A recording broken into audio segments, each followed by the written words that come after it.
Yo, what is going on, everybody? It is Grip and Rip Sports Cards back here with another video for you guys today. And in this video, we're going to be talking about what you should expect for 2023 Topps update and why you probably shouldn't be too excited. So before we get into that, thank you guys so much for joining me on this video today. Can we get a minimum of 100 likes on today's video? That is the best way you can help me grow this channel, is by hitting that like button. And speaking of growing the channel, we are doing a giveaway. We are giving away hobby packs of Series 2. All you got to do to enter is be publicly subscribed, like this video, turn on the post notifications for all the content on the channel, and last but certainly not least, leave a comment who your all-star representatives were on your favorite team, and I will pick the winner once we hit 7,000 subscribers. So there is that. And of course, channel of the month. So shout out to Sports Card Ripping Teacher for the channel of the month for the month of September. If you want to go give him a subscribe, link to his channel in every single video in my description for the month of September, he is there. And for October, if you want to win the channel of the month for October, all you got to do is, if you're a sports card YouTuber, just comment what kind of sports card videos you make. And I'm going to pick the winner once October 1st rolls around, which is in a couple days. October 1st. September was really quick. September was like literally a blink of an eye, and we're already in October, really. We're in spooky season, as the cool kids like to say nowadays. Spooky season, right? Whatever that means. I mean, obviously I know what it means, but don't know where it came from, that phrase, but you know what I mean. It's insane, man. MLB season, a couple days away from ending. It's crazy, Pirates, I can't say, had a disappointing season this year. Last year we won 60 games. This year we're on 74 wins right now. We could have a chance to have 75, 76, 77, and 78 if we win the last four, which, I don't know if that's possible, but you never know, right? You never know. The Marlins, we play the Marlins, and they're fighting for a wild card spot. Honestly, I'd be completely okay if the Pirates just laid down for the Marlins and swept us, so that way the Cubs and the Reds didn't make it to the playoffs. I'd be completely okay with that. But I may have triggered some Reds and some Cubs fans, but we beat you both 2 out of 3 this past week, so maybe you should have beat us. You never know. Maybe you should have beat us. But next year, I think the Pirates are gonna be a lot better. I don't know if we'll make the playoffs next year, but we'll be close. We'll be really freaking close. So yeah, I'm excited, man. I'm usually happy when the season ends, but this year I kind of feel sad. I kind of really do feel sad that the season is over, because the Pirates this year had a very magical story. Of course, we went on that insane run at the beginning of the year. The return of Andrew McCutchen in a Pirates uniform. There was really a lot to be excited about this year for a Pirates fan. So I could say confidently, I'm not upset at this season at all. I'm not. A 15-game improvement over last year, that's freaking huge. Like, that is huge. That's a big jump, So I'm really excited for next year. I am. So let's get into it. And speaking of the MLB season ending, there's always a set that comes out around the start of the playoffs, and that is 2023 Topps Updates. 2023 Topps Update comes out 2 weeks from yesterday, so we're on the countdown, 13 days away from 2023 Topps Update. And of course, if you're a long-time subscriber or you're brand new, we do cover all of these sets when the time comes. We do watch before you buy. We go over all the formats, and we go over the checklist in a top 10 or top 5 most valuable, which I will say this, it's going to be hard to do a top 10 for this set. It's going to be hard to do a top 10, because if we're excluding the rookie debut cards, which there's a ton of rookie debut cards in this set this year, I truly couldn't give you 10. I probably cannot give you top 10 rookies. I can give you probably like 4 or 5. But when it comes to top 10, that's when it gets a little interesting, because I don't think there's really 10 good actual real rookie cards in the set, which is a shame, which is a dirty, rotten shame that we're even discussing this. But that's how Topps likes to do things, you know. Who's to say that Elly De La Cruz and Henry Davis couldn't have had rookie cards in this set? The MLBPA did. So, of course, if you guys are aware of the situation with that, the MLBPA has a say in who makes what set. They did the same thing with Yordan Alvarez in 2020 Series 1. He should have been in 2019 update. He made his debut June of 2019. And for some reason, they held him back. I don't know why, but it is what it is. And they're doing the same thing this year with Elly De La Cruz and Henry Davis and everyone else that came up in June. Realistically, everyone who came up in June should have been an update. Nick Gonzalez for the Pirates, Encarnacion Strand, Noel V. Marte, although I think he came up a little bit later, so I don't know if he would have made the cut or not. But you know what I mean. You know, a lot of good NL Central rookies. Pete Crow Armstrong, another one. Mauricio for the Mets. Jason Dominguez. Like, those guys should be in Series 1 next year. But what they'll do with those guys is they'll put those guys in Series 2 because Series 1, maybe, I'm just predicting here, Series 1 next year is going to be loaded. Series 1 next year is going to be absolutely freaking loaded.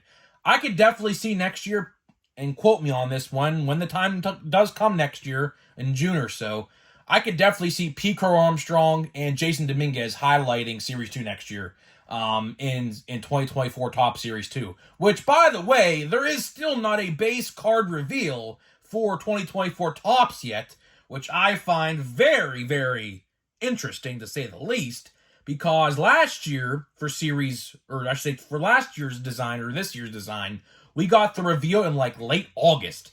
So we're in October, a month and a half after last year's reveal, and we still don't have a reveal yet for next design, which I find very peculiarly interesting, because what does that mean? What exactly does that mean for next year's Topps flagship design? I don't know. I genuinely don't know what that means. But we're not here to talk about that today. We're here to talk about updates. You know, update, of course, comes out October 11th, so mark your calendars, circle the date. And then, a couple days later, a week later, October 18th, we got Stadium Club, and we got Pro Debut in the same day, which I, as a content creator, am happy about that. But at the same time, as a, collector, that's what I'll call it, it's going to hurt my wallet, as will everyone else's wallets. So, it's kind of a win-lose situation there. It kind of sucks that we have so many releases at one time. It shouldn't be that way. It should not be that way at all. Because, like I always say, there is 52 weeks out of the year, 365 days out of the year, and there's 12 months. And they're deciding to cram in all these releases in the last couple months of the year. For what reason? I don't know. Christmas is the reason, probably, and that's the only thing I can really explain as to why that is happening. But, getting back to Update, I wouldn't be too excited for Update this year. I'm not really excited, genuinely. Like, this time last year, if you would have talked to me about Update for 2022, I would be through the roof ecstatic with how many great rookie cards we are going to get in Update. J-Rod, Bobby Witt, Torkelson, Jeremy Pena, Bryson Stott, Stephen Kwan. List goes on and on. All those rookie debuts. O'Neal Cruz rookie debut. A rookie debut of a player not to be named no more because his career is probably over, which you know I'm referring to. But needless to say, 2022 Update was probably the second best update set in the last 10 years, obviously behind 2018, which I just got the notification. Acuna just stole his 70th base this year. Incredible. Absolutely incredible. Save your Acunas for buyback, because he is most certainly the NL MVP. I get there's a debate for Mookie Betts, but no. History has been made. Acuna is, I'm not going to say miles better than Mookie Betts, but, in terms of MVP voting, he is miles ahead of him. No matter what you say, you can't convince me otherwise. Acuna is winning the MVP. And Shohei Ohtani is also winning the MVP for the American League because there's really no one else close to him, even though he's been out with an injury for a little while now. But needless to say, those two guys are the MVPs of 2023. But update, I don't know. I don't know. Update this year features a couple good rookies. Of course, we got Matt McLain, who is done for the rest of the year. He tore like some hamstring or something like that. So he's out for the rest of the year. Bad time for Reds fans to have him out. I mean, literally, you're in a postseason push right now, and he's not there. He's probably the best player they have. Really, honestly, the best player they probably have. Yeah, Matt McLain. You got Will Benson, a Reds bench bat. He don't play too much, but when he does play, he comes up clutch quite a bit. I've watched quite a few Reds games, even though when the Pirates don't play them, I still watch them. Will Benson's pretty good.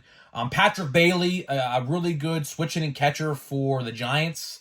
And we have Blake Sable, a catcher for the Giants, who turned outfielder due to Patrick Bailey's success. So you have that. You have Bryce Miller and Bobby Miller, which are two pitchers. That's pretty much it. That is really it. It's a shame that they made this set crap. We bring up this discussion all the time, and it still rings true. Did they make Series 2 this year too good? Out of Series 1 and Series 2, I would say Series 2 is by far the better product over the two. For two reasons. One, I mean, odds are great for retail, which for Series 1, they're awful, as you guys are well aware of that. And the overall longevity of the rookie checklist in Series 2, I think it's going to hold over Series 1. I don't know. You have a lot of good rookies in Series 1. Volpe, although Volpe hasn't really had the best season, he's still young. He's like, 21 years old, 22 years old? He's as old as I am. He's just as old as I am. I'm turning 22 next month in November, right? So he's just as old as I am. So if I was in his position, I probably wouldn't be Major League ready either. So I get where he's coming from. Then you got Jordan Walker. He's the same age as me as well. I think they're both 21 or 22. He's really good. He's really, really good. Cardinals fans got a stud in him, man. I'll tell you that right now. He's going to be good for a long, long time. Who else is in Series 2? Masataka Yoshida. Who came over from Japan for the Red Sox. 30 years old, but still a good rookie nonetheless. Very, very versatile. Very, utility-esque. They had him in a bunch of different positions, outfielder, DH all year round. I don't know what was going on with that. I think my friend's a Red Sox fan. I think he was hurt most of the year, so they stuck him at DH for that. But needless to say, I think Series 2, in the long run, I think Series 2 is the better set, genuinely. Spencer Steer, another great rookie for the Reds who came out of nowhere. He's another success story. There was a lot of success stories this year in baseball. These players who weren't really supposed to be that turned into that. So that's another one. Spencer Steer. He was not supposed to be on anyone's radar for, greatness, but here we are talking about it. Oh yeah, how can I forget Corbin Carroll too? Corbin Carroll, NL Rookie of the Year, also is in Series 2, which again, I'm not entirely sure why he was in Series 2. He literally should have been in Series 1, but I rest my case on that. I don't know what that was about either, to be honest with you there. But getting back to Update here, am I going to buy Update? Absolutely. I'm absolutely going to buy Update because Update is one of my favorite sets. No matter what year it is, Update is always, always, always one of my favorite sets because it highlights the celebration of the 2023 season. And I'm hoping and praying, Tops, hear me out. Probably too late for this, but just hear me out. Hopefully McCutchen has a special card for his 2000th hit and or welcome back to Pittsburgh moment. Because I was at that game. Of course, as you guys are aware, if you're a longtime subscriber, of course, I made a short of it, so go check that out if you want. Andrew McCutchen's homecoming, opening day, PNC Park, April 5th, 2022. Very surreal moment. Awesome, awesome moment. A moment in a game I will never, ever forget that I attended. So I hope they make a card out of that. But they did make a Tops Now card out of that. So they might not, but they still might make a Kutch card for his 2000th hit in Update. I'm hoping they do. Because realistically, side note here on Kutch, he probably only has 1 year left in the big leagues. He's one home run shy away from 300. Of course, he was on that track, but he tore his Achilles, or partially tore it. So they benched him the rest of the year about probably like 3 or 4 weeks ago. So hopefully we resign him. He said he wants to come back. The GM said he's going to resign him. So hopefully we get that farewell tour for McCutchen in a Pirates uniform, because truly, truly, truly, there is no other way to have that happen. If he's going to retire, he's going to retire a Pirate. And he's going to be the last person ever in Pirates history to wear that number 22. Because what that guy means to Pittsburgh, and you guys, if you're a longtime baseball watcher, you guys know how much McCutchen means to the city of Pittsburgh. I don't know why we're on a rant or a love story of McCutchen here, but, it is what it is. It is what it is. We turn these videos sometimes into just random side quests, and we just talk about whatever at the end of the day.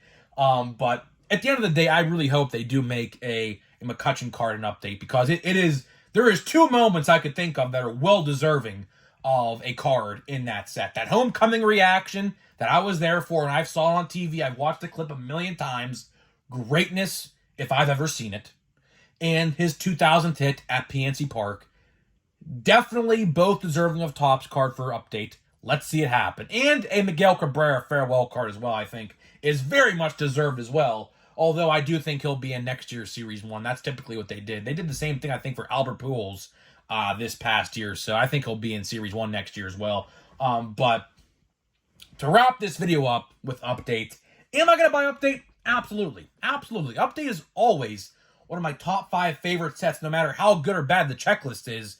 Hell, for context, I thoroughly enjoyed 2020 update. Of course, 2020 update, probably the worst update of all time for obvious reasons. There was no baseball season that year, so what they did was they resorted to using throwback cards of Hall of Famers and All-Stars of years past, which I thought was actually a very cool touch. I thought that was a very, very cool and unique touch to what they did that year in 2020. They made the best out of what the situation was, so I'll give Topps credit for that. That was really cool. McCutchen had a card as a Pirate in that set at an All-Star game, I believe, in Citi Field from 2015, I believe.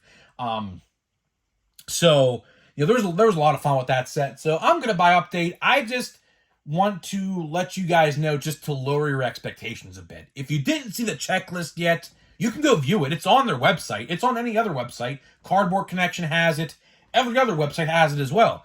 You could view it yourself, and you could see, for yourself, that the rookie star power, aside from the rookie debuts, which we don't count those, because that isn't the real rookie card of all those guys. That's the secondary rookie card. So, if we're looking at it in a way of combining the rookie and rookie debuts, then okay, then we're having a completely different discussion. But what I'm talking about today is the just real, actual rookie cards, first time ever rookie cards in this set. And, like I said, I just want to lower your guys' expectations, because, this set, we all think that every year update is just the greatest thing ever, but this year is going to be a little different. Because, obviously, Topps didn't put some guys in there that they should have, and they put some guys in Series 2 that they probably should have held back on. So it is what it is, Just wanted to let you guys know on that, and we're going to get into a pack now. We're going to get into the pack of Allen and Ginter. I think I have like 4 packs maybe left of this stuff. Probably have to get more. I don't know. Allen and Ginter is unique. I'm not, you guys know I'm not the biggest Allen and Ginter guy. We have 3 packs left, 2 after today. I might have to get to a store and buy some packs, or go to the hobby store or something. I don't know. I don't know. I might have time. I might have time. But my local Walmart, if I have to go buy cards at retail, I have to go to a Walmart out of town, because my Walmart, I'm telling you guys right now, my vendor quit, and they didn't fill his position. My Walmart has been completely bare for like 2.5 months, almost 3 months now at this point. So it's really crappy what's going on there. Ah, look at this one, man. Look at this one, man. Robert De Niro. Look at that. Look at that. That's pretty cool. I like that one. Alex Rodriguez in a Texas Rangers uniform. How about that, man? You don't see that too often. We got Dansby Swanson. Cub. Don't really care. We got Chipper Jones. That's really cool. I like that one. A miniature of Corbin Carroll. Look at that, man. Corbin Carroll miniature. And we got a loot. But this one's cool. This is clearly the best card of the video. I'll tell you what, man. The mini cards in this box have been very good. The mini cards we have gotten in this box have been very, very good. In case if you guys didn't see yesterday, we did get, is this an Allen and Ginter back? No, it is not. But we did get Victor Wembanyama. Look at that, man. So the minis in this box, and we got a celebrity. We got Vomon, Allentown, Pennsylvania, in a short print of Dustin Pedroia. This is a short print, A&G back. So the minis in this box have actually been very good. I will say that. I will say that the minis we have gotten have been very good in this box. So I will gladly take that as a consolation prize if that's what it's going to be. So guys, let me know what you think about 2023 Topps Update. Are you excited? Are you not? Why not? I'd love to hear what you guys have to think, and I'll see you guys in the next video.